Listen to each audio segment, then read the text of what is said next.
Well, hello there. It's time for Star Wars Episode 6, Return of the Jedi, 12M2, The Battle Rages, music by John Williams, orchestrated this one by Alex Courage, or Sandy Courage. So here we go. I think this is quite a short one because the cue itself is only 32 bars long. So let's just go through it really, well, quite quickly. Courage seems to have done the large orchestral forces for the film, I said. This one is quadruple wind, mainly, apart from the bassoons, and then 6 horns, 4 trumpets, 4 trombones, 1 tuba, and then 1 piano, timp, perk, 3 players, harp and strings. And here it is. So we're kind of in A-flat minor because of this. So if we extrapolate those... And indeed, the harp itself, if I just sort of key in a little bit here, is playing that. And it's a sort of huge glissando all the way through that particular one. So that's how it begins. And it's all of this sort of triplet material. This is sort of almost like an introduction, this in terms of the main material, which is this. So it's this sort of, you know, descending semitone and then an octave, which is in itself a sort of, you know, an interesting symmetry. There's a lot of symmetry in Williams that we find. So, for example, here we've got rising perfect fourths. And then again here. You know, like that, which is sort of, you know, part of the main element of Star Wars, you know, from the very, very beginning as well. But what's really interesting about this is there's lots of blends. So, for example, we'll see here the horns, which are accented. They have little in the violas and the cellos, who don't play the grace notes, but they sort of just emphasize that register. There's a lot of sort of interesting blended work as well. And it's also very rare for the violins to actually have any sense of tune. The only time they really do it is here, where they're playing the main motif, and also here again where they're playing it again, but, you know, a tone higher. Otherwise, they're just, and you know, very occasionally these sorts of things.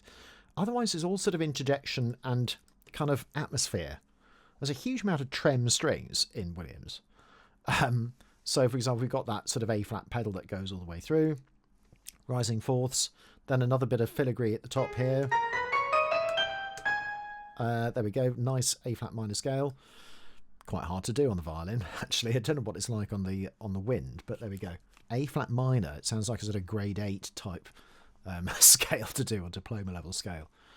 And then we've got our usual A-flat minor with a major 7, but with the 7th in the bass as well. Whoops, in edit mode. There we go. Haven't done that mistake for a long time. Then we've got this sort of Jupiter Symphony type sort of 0134, which are sort of little octatonic things as well. They all end on the chord tones, but octatonic 0134s, by which I mean they go up. If that's 0, that's 1, 2, 3, 4. Semitone, tone, semitone, tone. It's just relative. Then it's slightly different elsewhere. Yeah, it doesn't actually do the B flat there, interestingly. So anyway, so we've got that going on.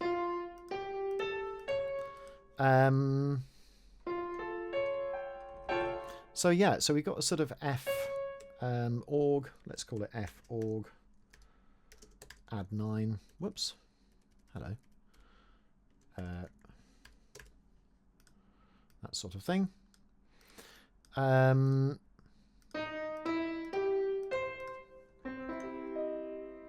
So yeah, with our sort of flat, what is it, sharp 9, I guess we'll call it. Let's try that. Look at that. What a mess. There we go. That's a bit better. Yeah, it's sort of almost a flat 10, really, because it's sort of an E flat. It's our alpha chord, major minor triad. There we go. got to have one of those in, along with a 3/3 somewhere. I bet there is one coming up. So this motivic pattern is then restated several times and then developed. So this sort of thing here that we've got, like that. And then another bit of really interesting blend where we've got these sort of, it's almost like William Walton's Battle of Britain in terms of the sort of buzzing, fizzing type sound. So we've got this tremolo on the cellos, and it's sort of picked out on the trombones as well. So you can see that the same notes are there.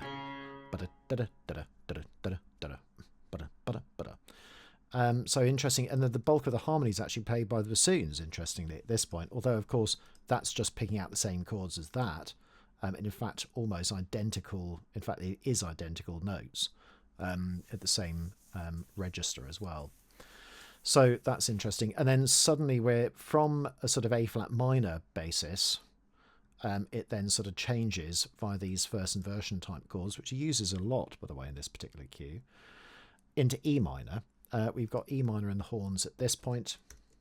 I won't bother doing the inversion for that because it's there. But so often he starts with the fifth as a sort of second inversion chord type. So that's still horns 3 and 4. At that point, he adds horn 6 for a little unison A4. Another nice little bell end with horns and strings. Then some imitation. So we've now got this sort of da-da-da type dee-da-bom. So it's almost like a derivation of the triplet figure. Dee-da-ba, digga-da. Very, very similar indeed. And then a lovely sort of F sharp minor with a sharp 4 outline. It sounds really atonal, but it's not really. Like that. But it sounds really atonal, but it's not. It's just, you know, extensions, basically, and additions and stuff like that. So we've got that going on with a little G pedal and A. So it's a sort of, well, I guess it's A sharp, isn't it? So it's a sort of interesting, it's interesting that it's written as A sharp, not B flat. So it's not really G minor, it's a sort of, you know, a modulating key at this point. Because we can't really say that it's G minor because there's no sort of cadence properly in it. And also we've got something sort of chromatic.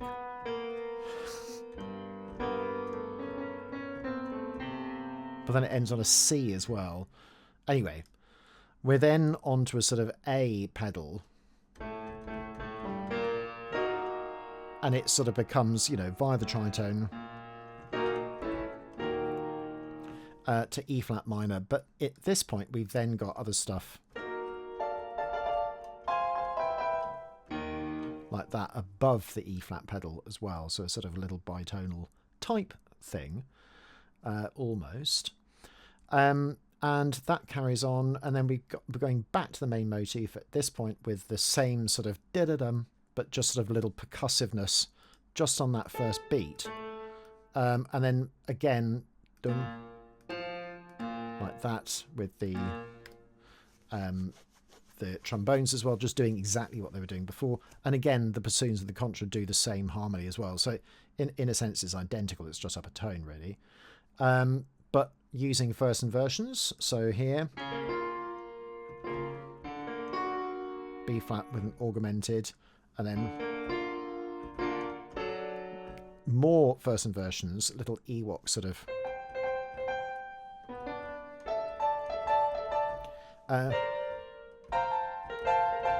And it's sort of not quite right because we've got little dyads at this point as well, which is quite interesting. And then just a little 2-bar thing. It's different in the film, by the way, because there's all sorts of elongations to this. But this is the original.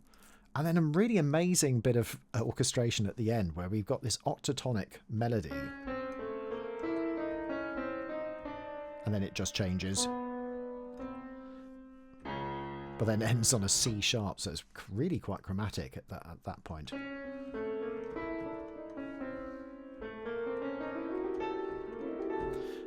So we've got that sort of octatonic thing. What's interesting is that if you notice all of this harp is picked out on horns, which I've actually produced both horn parts there. Sorry, don't know what's doing there. Oh, that's annoying. Now doing something silly. I think it's because I've got it on auto. There we go. That'll be why. Let's just make it a little bit. Oh, I see it. Just want. Really annoying. But you can see here, that's the D flat. That's sort of being held as a pedal up until this bar. And then we've got this one. That's being held. And then the B flat's being held as well. It's a technique that lots of composers have used, actually. The one that springs immediately to mind is Sunday Morning by Benjamin Britten. Those horns and bassoons are sort of, you know, do that sort of dovetailing type sort of thing, almost like as if you had a pedal with an orchestra. So that's it. That's all it is. It's just 32 bars, and that's why I was able to bring this to you a bit quicker than how I normally would, because otherwise it takes an enormous amounts of time.